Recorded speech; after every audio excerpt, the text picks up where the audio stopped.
I mean, because it's a highly tectonic country, and if you pump stuff down, you're going to trigger earthquakes. Everybody is sure of that, but they could never dare to do that. So they're already definitely trouble from earthquakes without encouraging. Yeah. My question is about Sahara Desert and climate change. Do these things are covered because of big exposure where the detriment and where the green tends to go and remain Sahara is related to water? How long ago it was? Well, the Sahara was much wetter earlier than the Holocene, and it seems to progressively dry. I don't know how good that evidence is, but and Peter Domenico at Vermont, there's some evidence that the drying wasn't just like this, that there was a sharp drop about 4,500 years ago, something like that. And I don't think we understand that except that the pacing of climate in Antarctica is definitely related to the orbit of the Earth around the Sun. So orbital variations that change not the total amount of radiation we get, but more importantly, the distribution among seasons. And so probably one part of the Sahara change is related to the change in the intensity of summer radiation. Is higher 10,000 years ago than it is now. But whether that's the answer, but it indicates that the distribution of water on the planet can change. So there's a good example. I might say, as it traveled a little bit warmer during that time, that's counter to what I was just saying, because in that case, maybe it's like a moment when climate made the Sahara wetter. But on the other hand, we really got to worry about water. And so it's global warming is going to make a big change in the distribution of rainfall there in water. Yeah. And beyond the models and is that it? Thank you, Wallace.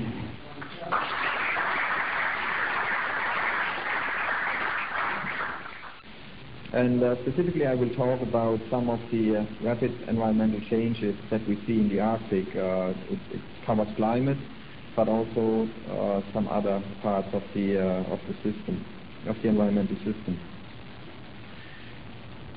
So I will just briefly give you a feeling for the place of the Arctic in the global system. Then it's linked to the lower latitudes. Talk about changes that recently have been observed in the Arctic, how they connect to global warming, and then close with some perspectives. So the Arctic, there are two interesting aspects to it. One, it's an ocean that's surrounded by land, with just a little strait here, the Bering Strait, connecting it to the Pacific Ocean, and then here Fram Strait and the Canadian archipelago connecting it to the Atlantic. The other special feature of the Arctic is that it's ice covered.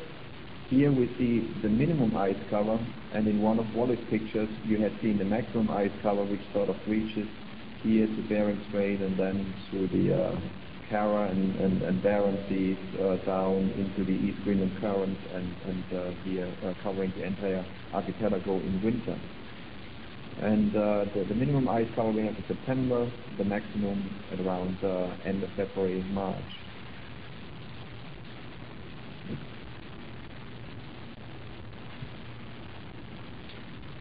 Something didn't want to. Okay, there we are.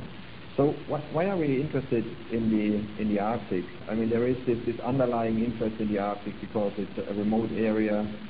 It's considered as exotic, pristine. It has polar bears and so on. So there was a lot of interest in terms of exploration of that remote area. Also, it was considered as one part that we really didn't touch yet by human activity, and sort of one of the heritages that we should keep the way nature has created them. The reason why we are interested in the Arctic is that they are an integral part of the Earth system, and as we will see, they are actually reacting to anthropogenic forcing fairly sensitively. Specifically in terms of climate, we have, here is the surface salinity of the world ocean. Blue colors are low salinities, and the greenish, reddish colors are high salinities. And we see that in the tropics, we have high salinities in mid-latitudes, and here in the high latitudes, specifically in the Arctic, we have very low salinities reflecting a lot of fresh water. And that fresh water has impact on how fast the global thermal haline circulation works. The feature that Wally talked about in his presentation. I will get back to that link later in the talk. So early on, it has been recognized that, and I cite here the IPCC, the International Panel on Climate Change technical report of 2001, that because of a variety of positive feedback mechanisms, the Arctic is likely to respond rapidly and more severely than any other area on Earth, with consequent effects on sea ice, permafrost, and hydrology, responding here meaning to anthropogenically driven change.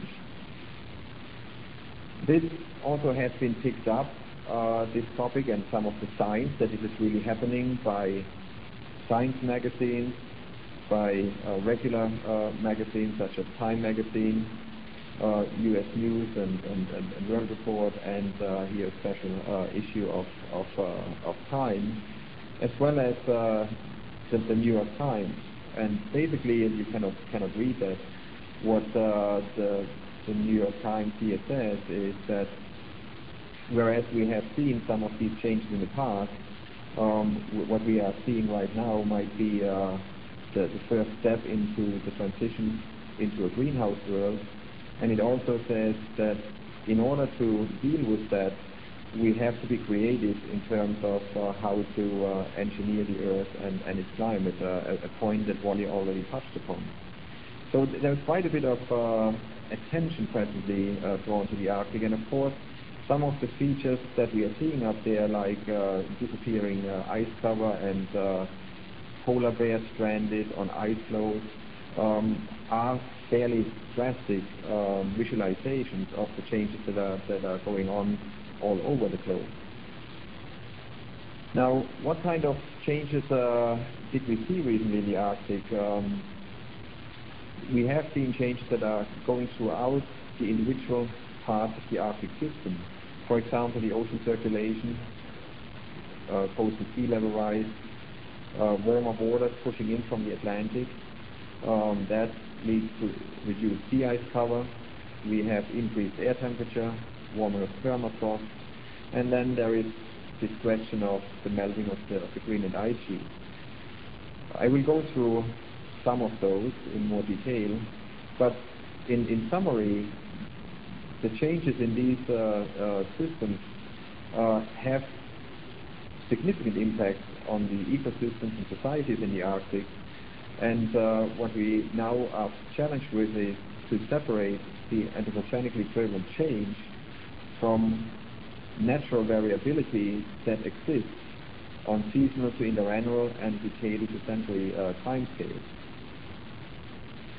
So let's look at some of these changes just to give you a feeling for what we can actually observe.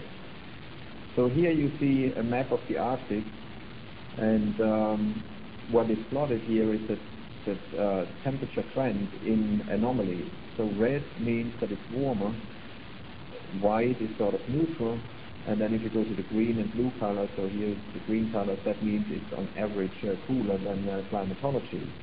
And so we are looking at trends or anomalies that are annual data from 1966 to 95. And you can see that on an annual average, there is significant warming of about up to